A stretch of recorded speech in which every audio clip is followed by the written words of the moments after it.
Swan Lake is one of the most famous ballets ever produced. Across all media, its influence is found. No matter who you are, you've definitely seen it referenced, and if you're a fan of anime, then you already know that's true. From Madoka Magica to Aikatsu, the ballet's influence is everywhere. The next time you see ballet in an anime, pay attention and you might find Swan Lake. The story is quite simple. Odette is an innocent girl trapped in the body of a swan. One day, she falls for a prince, whose kiss might break the curse. Unfortunately, the black swan, Odile, takes him from her. This summary of Swan Lake brings us to its strangest adaptation. If you've heard anything about the anime Princess Tutu, it's probably this. Despite the name, it's actually really good. The feminine title tends to put a lot of people off. It does have darker themes under the surface, but trust me, this is still a show worthy of the title Princess Tutu. It's a sentimental series that follows 4 ballerinas learning that their lives are mere roles in someone else's story. Very meta. Helmed by Junichi Sato and Ikuko Itoh, who you may recognize from Sailor Moon, the story's tagline summarizes its themes. May those who accept their fate find happiness, and those who defy it, glory. This is a story about agency. What would you do if your life wasn't your own? If the person you thought you were had been a lie all along? With that premise established, let's explore Princess Tutu. The first thing you'll notice about Princess Tutu is likely the cute bobblehead designs. These were done by the series creator, Ikuko Itoh, while she was working on Sailor Moon and Magic Users Club. She shared these ballet sketches with staff at Toei, and in quite a rare success, she was able to create her own series. The spindly limbs help to demonstrate the ballet and give the cast a really cute doll-like appearance. Princess Tutu's main cast is drawn from different fairy tales and ballets. Let's go over those. Our main character is Duck, a literal duck, who falls in love with a prince dancing on the lake. As she yearns to see him smile, she wakes up as a girl, judging what had just happened to be a dream. In this form, we'll call her Ahiru. Ahiru rushes off to class early, where she finds Muto, her prince, dancing all alone. When he saves her from a fall, she notes how empty his eyes are. Despite hurting himself while catching her, he doesn't react to the pain until Fakir, Muto's handler, comes to take him away. Once the ballet class starts, we watch Ahiru struggle through lessons until the special class comes in to perform. This is where we meet our 4th primary character, Rue, the star of the special class. Ahiru worries that if Muto did love anyone, then it would be her. The swan in the glass window is anything but subtle. We've got Odette, our innocent swan. We've got Odile in the red dress. We've got our prince, Muto. And we've got a 4th character whose role will become clear as we move along. After class, Ahiru watches Muto from her window in her room in the attic. As she stares out, time stops and a strange old man appears. See, I've partially misled you. We know that these characters are trapped in a story, but we don't know whose story it is. The series intro recounts the tale of the prince and the raven, mortal enemies in a story penned by Drosselmeyer. When the author died, the raven fled from the story, and in hot pursuit, the prince followed.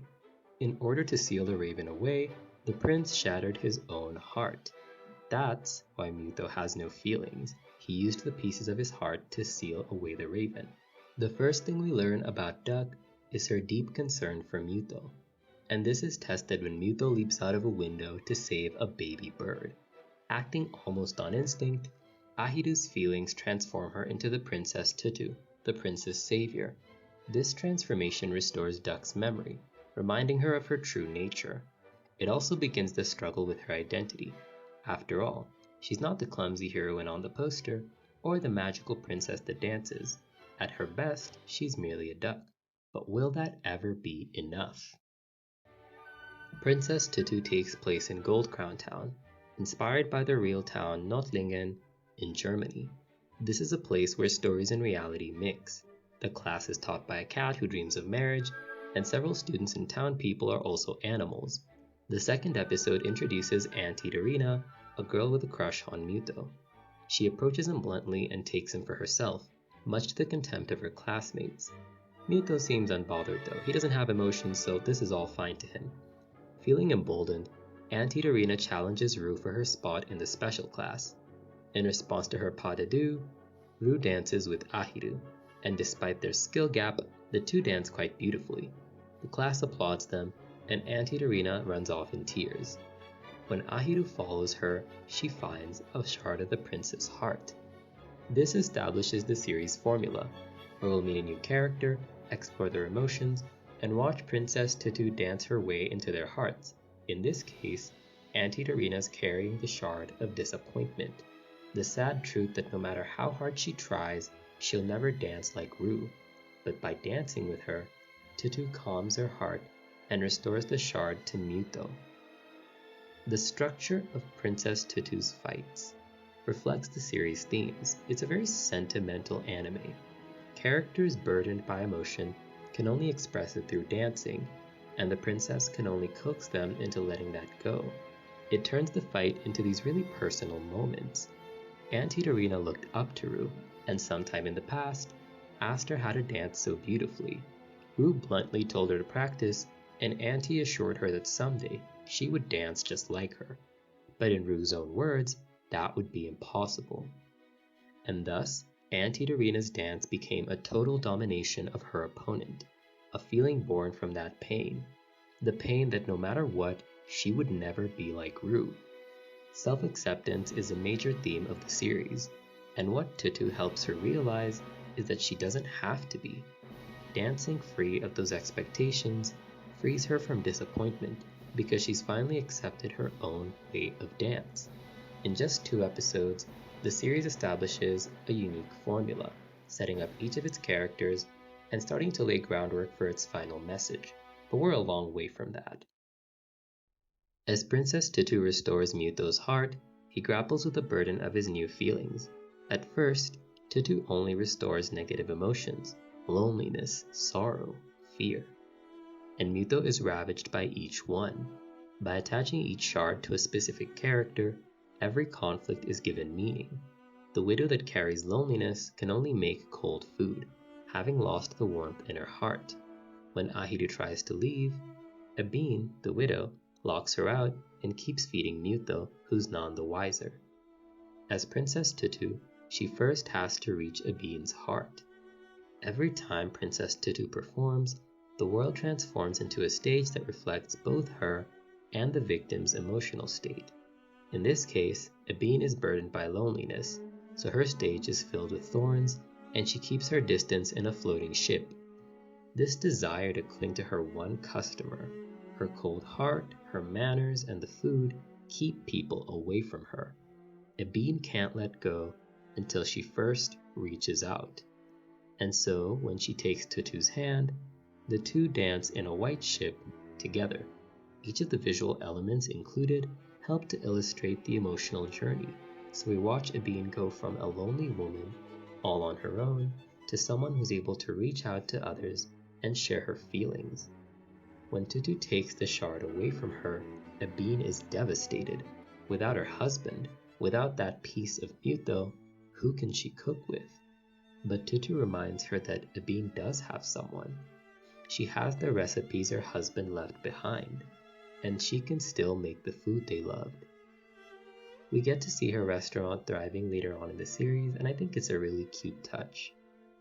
The end of this episode also reveals Tutu's own loneliness, as we learn that she's fated to disappear should she ever confess her love to the prince. That is her role in the story, to vanish into light without ever having her feelings reciprocated. You can see already how different stories are pulled into this, with vanishing into the light coming partially from The Little Mermaid, I believe, where the mermaid would turn into sea foam if she ever confessed, but it could also be taken from Swan Lake, where Odette met a much more tragic end. This revelation makes the next episode especially poignant. It follows Rue and Ahiru chasing after Muto, who's been lured by the ghost of an unloved maiden. It's cute to see the girls get along, but more importantly, Rue gets to participate in the week's conflict. The victim carrying sorrow is an unloved maiden who took her own life. This is inspired by the ballet Giselle, where the titular character falls for a noble but takes her own life when her love is betrayed. Giselle then joins a group of heartbroken spirits that haunt the forest, led by one woman, just like the show depicts. Here, Muto will be taken instead of the man who betrayed her. To complete their union, the maiden offers Muto a rosemary, a symbol of faithful love. Should he accept, he will be dragged into the underworld. In response to seeing this, Rue immediately starts dancing, and at first this didn't make sense, but the rosemary symbolism comes from the ballet, where it's used to represent faithful love. To save Muto from his fate, Rue begins dancing to entice him. She dances as hard as she can, but due to an injury earlier in the episode, is unable to keep up. This is where Princess Tutu comes in. She and the maiden share the same fate, as neither will have their love returned. Tutu comforts the maiden with a gentle truth, that taking Muto to the underworld won't ease her suffering, and though she might not fully grasp her pain, she certainly grieved enough. And so, at last, the maiden is put to rest, leaving behind the rosemary and the shard of sorrow. I really like that the rosemary was left behind, because her sorrow might never go away. The first positive feeling that the princess returns is that of affection. This she finds when Muto is lured into a basement by a warm lamp. Unlike the human victims, the lamp only has one desire. It once belonged to a family but was forgotten and abandoned deep underground. All she wishes for is the chance to shine for someone, to cast her warm light on someone that needs her. The shard of affection clung to her due to feeling similarly abandoned and forgotten. The two kindred spirits lay in wait until Tutu gave them both a new home, the shard in Muto's heart and the lamp in Ahiru's room. It's a cute little story. Once his affection has been returned to him, Muto makes his way to the fire festival where Rue had been waiting all day. Despite enjoying his company, Rue is frightened by his affection. The warmth in his eyes scare her. This discomfort reveals Rue's true feelings about their relationship and herself. As the black swan in our story, Rue will continue developing into Ahiru's perfect counter. Let's move on to the next emotion. The Shard of Fear is carried by Paula Moni, the prima ballerina of the Aleki troupe, a group of performers led by an eel. It's heavily implied that he was human before he entered the town. The troupe is putting on Sleeping Beauty, which is used as a literary tool to examine the character's dreams.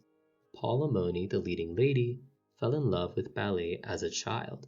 Inspired by the Princess Aurora, she sought to live out her dream, but as an adult, it's clear she's reached her natural limit. The talent required to keep playing Aurora is beyond her, and it seems her dream will come to an end. While Aurora woke up to a dream, finding marriage and happiness, Paula Moni must wake up to harsh reality. This ties back to the series' tagline, "May those who accept their fate find happiness, and those who defy it, glory." What will bring Paula Moni happiness? Performing a ballet that she's done for years, sleeping on her potential, or finding a new dream, defying her fate as an aging prima and spreading ballet to the world? Unlike the other episodes, Tutu doesn't help her with the burden of grief. Her husband does. Paula Moni's husband can tell something's wrong and quickly deduces her woes. Paula Moni wants to be like the Aurora from her childhood, a woman whose very life was a walking dream. But she has to let go of that dream and embrace a new one. Paula Moni resolves to perform her final run of Sleeping Beauty before leaving with her husband Paolo to spread ballet to the world. And that's when the Shard of Fear leaves her. It's a really touching story that gives these side characters quite an intimate journey. I really enjoyed watching this one. It's a lot more sentimental, so if you want to start with something to give you a feel of the show, I would recommend this one. The return of this feeling is the hardest for Muto to bear. He shrieks out in pain and runs off. Seeing the result of her actions, Ahiru decides that it might be better if she weren't Princess Tutu at all. Ahidu's rejection of her role in the story brings in the story's author, Drosselmeyer. Using a magical clock, he can speak to Ahidu from beyond the grave. He's named after Drosselmeyer from the Nutcracker. The Nutcracker's Drosselmeyer is a magician who made 4 lifelike dolls. The parallel to the 4 main characters is obvious. Despite his pleas, Ahidu throws her magical pendant into the river, turning her back into a duck. Now's a good time to explain the mechanics of that. So, duck is a duck. Whenever she gets wet, she transforms into a human. But if she does anything duck-like, for example quacking, she turns back into a duck. The pendant's final power is transforming Ahidu, the human, into the magical Princess Tutu. In the words of Edel, a cryptic puppet, the pendant links the world of the duck and the world of the girl. Edel's this puppet that's always around giving the characters cryptic advice. I would love to unpack all of it, but this video would probably be way longer, so we're gonna bring her up when she's at her most important. Shortly after Ahidu gives up, Muto is lured, as he often is, into the river by his shard of curiosity. When Duck spots him drowning, she finally gives in, and Drosselmeyer's puppet drops the pendant in. This is an important moment where Duck realizes her own limits. There's things that she can only do with the power of Princess Tutu, and others she can only do with the power of a duck. When she restores the shard of curiosity, Tutu explains that she wants Muto to experience the full range of emotion. As she breaks down, Muto reaches out, agreeing to let her restore his heart. And this sets the stage for the Black Swan. Seeing the two together, Rue transforms into the Princess Krehi. This ties her powers to envy since Rue wants the prince for herself. But after attacking, Krehi questions her identity and changes back. There's a parallel between the main swans that I want to bring out. Duck is fully aware that she, Ahidu, and Princess Tutu are somewhat separate people. It's a really fun play on identity, but when Rue transforms into Krehi, she seems to lose herself in the role. The Black Swan's arrival sets up the series' mid-season finale. While we've been focused on Duck's identity so far, as well as the emotions she's collected, I do think it's time to talk about the other characters and what roles they play in the story, as well as how those roles relate to Swan Lake. Fakir and Rue appear early on as Muto's companions. They kind of pass him around like divorced parents. Fakir is aggressive and protective over Muto, often locking him up alone in their room. In contrast, Rue treats him more like an object. He'll never really love her, but his presence is enough. This sets up the series' theme of whether love should be possessive or uplifting. The love that Rue and Fakir have for Muto denies him his agency. Both characters don't want his heart restored and are antagonists to Princess Tutu. In contrast, Ahidu wants Muto to feel the full extent of his emotions. Even knowing that she'll never be able to share her love for him, she's still willing to do it if it'll make him happy. For Rue, the return of Muto's feelings is a threat. She's not used to feeling love. If Muto could like her, then he could easily like any other girl. When Krehi first appears, it's in response to Muto and Tutu's moment. This is what she's scared of. If Muto has the love in his heart restored, then he might not pick her. In contrast, Fakir takes matters into his own hands, seeking the sword that shattered the prince's heart. It's called Longhedron, and that's a whole other reference. There's a million of those. So Fakir has been wary of Princess Tutu from the start, but he still doesn't know her real identity. He is wary of Ahidu though, constantly getting in her way when she's around Muto. He seems pretty cold until she's able to meet him as a duck. In this form, she finds Fakir a lot softer and warms up to him a bit. It's kind of a whole miraculous situation where each version of the duck has their own distinct relationships.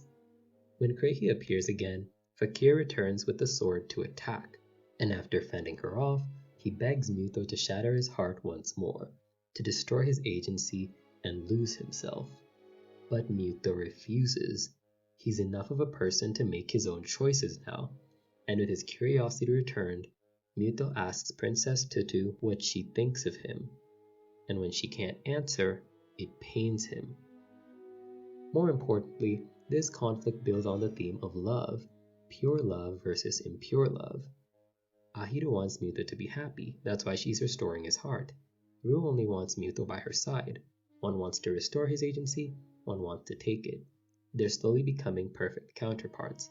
The two swans' conflict comes to a head when the shard of love is on the line. Let's set the stage first. Following the return of his curiosity, Muto questions his love for Rue. He can't feel love yet, but he does feel something toward Tutu. As Ahito watches the pair dance, she can't help but wonder if Muto could ever love her. Would he love the princess, the girl, or the mere duck? This episode's theme is devotion. Muto's devotion to the princess, and both girls' devotion to him. But a prince doesn't need two princesses, and in this case, his choice is clear. Rue accepts her role as the Black Princess. This prompts her first proper transformation surrounded by crows. When Krehi takes the shard of devotion, Tutu attempts to reach out to her, but Fakir won't let that happen. Once he saw he cast her in that role, and played the knight that would defeat her. Within the story, the raven is the prince's enemy. I know she's a crow, but they kind of just throw all the evil-looking birds together. They swap around a lot, so I'm not gonna just know if I say crow, I mean raven, and if I say raven, crows are involved. In the original story, the knight didn't land a single strike, but Fakir is unrelenting. Based on his birthmark, his guardian assumes that Fakir was the knight's reincarnation. But how true is this, and how true are any of their roles? In all of the flashbacks, you'll notice that Muto is the only character that doesn't age. While Fakir and Rue grow up around him, Muto stays the same. Additionally, Duck has no past as a human, and no room in the dorms. She merely lives in the attic. Muto is the only one out of time, and probably the only character in the right role. Muto seeks out his princess in the rain and gives her a special necklace. Within it lies the shard of love, but also the wicked crow's magic. When she tries to restore it, Krehi appears, taking Muto hostage.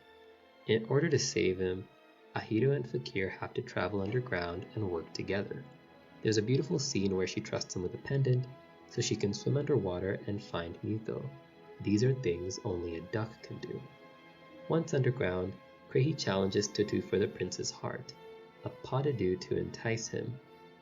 Fakir does his best to help, but sadly, the crows overwhelm him. His final offering is shattering the sword that could have broken Muto's heart, a final act of good faith toward Princess Tutu. This battle, like any other, is settled by performance, one where each girl must fulfill their role. Krehi, who believes she's the fated princess, or Tutu, the mere duck. We've seen her perform countless times, but who exactly is dancing? It's Ahito's body, right? But as Tutu, she's much calmer and graceful.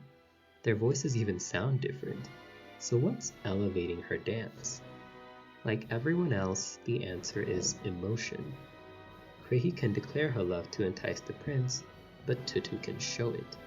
The love that Krehi seeks is empty, because it's not Muto she wants, it's the prince, the role. While Rue yearns to receive love, Duck yearns to give it. It's the delicate balance of desire and excess. Krehi envies the princess for her unending love. When she dances a solo pas de deux, Krehi envies how even with nothing, even without the prince, without a partner, Tutu's love shines. Her pure love lifts her up, while Krehi's impure love can only possess the prince. And so, in shame, Krehi retreats to the dark, alone. This is a story where the ugly duckling wins. Despite the odds, a mere duck became the Swan Princess. May those who accept their fate find happiness, and those who defy it, glory. The second arc of Princess Tutu completely redefined the story. The prince had his princess, the crow had retreated, and the knight made a noble sacrifice. But there's still a lot left to explore. None of these roles feel right. Sure, Fakir is a knight, but is he the knight from the story? The fact they share a birthmark implies he's reincarnated, but That's it. Strangest of all is that the Raven doesn't have a daughter. The Raven wasn't a princess, so who exactly is Rue playing? In the arc's first episode, Ahiru dreams of dancing with the prince, not as Princess Tutu, but as a girl. He still doesn't know it's her. The two chat on the way to class where Neko-sensei shows them a special pair of ballet shoes, and upon seeing them, Muto feels a painful sting in his heart, a dark corrupting force, pushing him to do the unthinkable. Yes, this is the Dark Muto arc. It's a pretty mixed bag. So when Kreihi had the shard of love, she dipped it into the Raven's blood, corrupting Muto's heart. The Raven's arrival brings a new formula to Princess Tutu. Rather than watching victims burdened by emotions, our new victims are all swayed by Muto, who is seeking a pure heart to give to the Raven. This is decidedly less interesting. I don't think the new characters today have much depth. In fact, we're only going to bring up one. These characters aren't as grounded because they're not burdened by emotions, they're just people who are around. There's a few references in the episodes, but it is a bit of a slow section before the exciting finale. The first victim of the week is Pike. She's one of Ahiru's tag-alongs that you might have spotted in the footage. Pink is Pike, Lily is blonde. Pike is the straight man to the devious Lily who's always scheming. They're Ahiru's friends and provide most of the comedic relief in the early episodes. She's quite a funny character actually. Pika is seduced by this dark, evil Muto and he asks Pika to prove her love by offering her heart. This he will offer to the Raven. So every week Muto picks a new victim, seduces them, and they're rescued by Princess Tutu. It is good world building by showing how each character fits into the story, and it also helps with the story's themes because Drosselmeyer views people as their roles, but by giving each of them their own episode, they're elevated to real people. But I didn't like it as much as the first half. What interests me more in this arc is how the main four's roles are shifted. Muto, once the innocent prince loved by everyone, suddenly demands soul devotion. He takes his first victim in the episode titled Coppelia, a reference to a ballet where, during Act 3 I think, a real girl pretends to be a doll. This is a very gross summary, references in the description. There's a dark irony to what Muto is doing. The boy who once had no heart is suddenly taking girls' hearts, condemning them to the fate he once suffered from. I feel like the second season's theme was inversion, and I will admit it's a slightly weaker half. Thematically it's better, but there are a lot of slow moments. We've been following the story pretty closely so far, but at this point, the characters' journeys are a much better way to summarize the second act. So once Muto's evil, he spends most of his time with Kreihi, but the two are pretty miserable. Kreihi believes that she is the Raven's daughter, born into an ugly human body. Remember her shock at Muto's affection? This is partially why. Kreihi believes that she's unlovable, and can only depend on her father's love or Muto's. This defines her as the ugly duckling, rather than Ahiru. There's a real tragedy to Rue's entire arc, and that manifests in Kreihi, the Black Swan, an identity tied to her envy over the prince's love. Kreihi only works with the Raven because she feels no one else will love her, and she carries out his will to secure Muto's heart. But once she discovers the truth, she never becomes Kreihi again. Fakir's role is also challenged when a wandering ghost knight comes to town.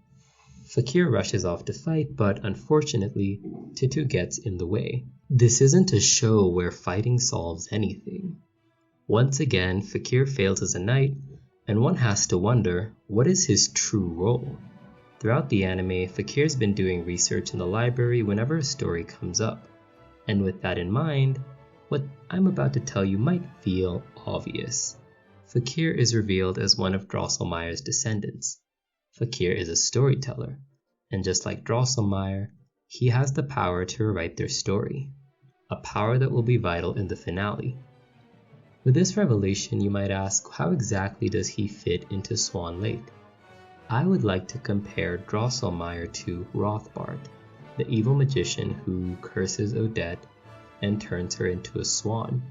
I feel like the two's roles are quite similar. I know that Drosselmeyer is pulled from the Nutcracker, but there is a bit of role overlap here.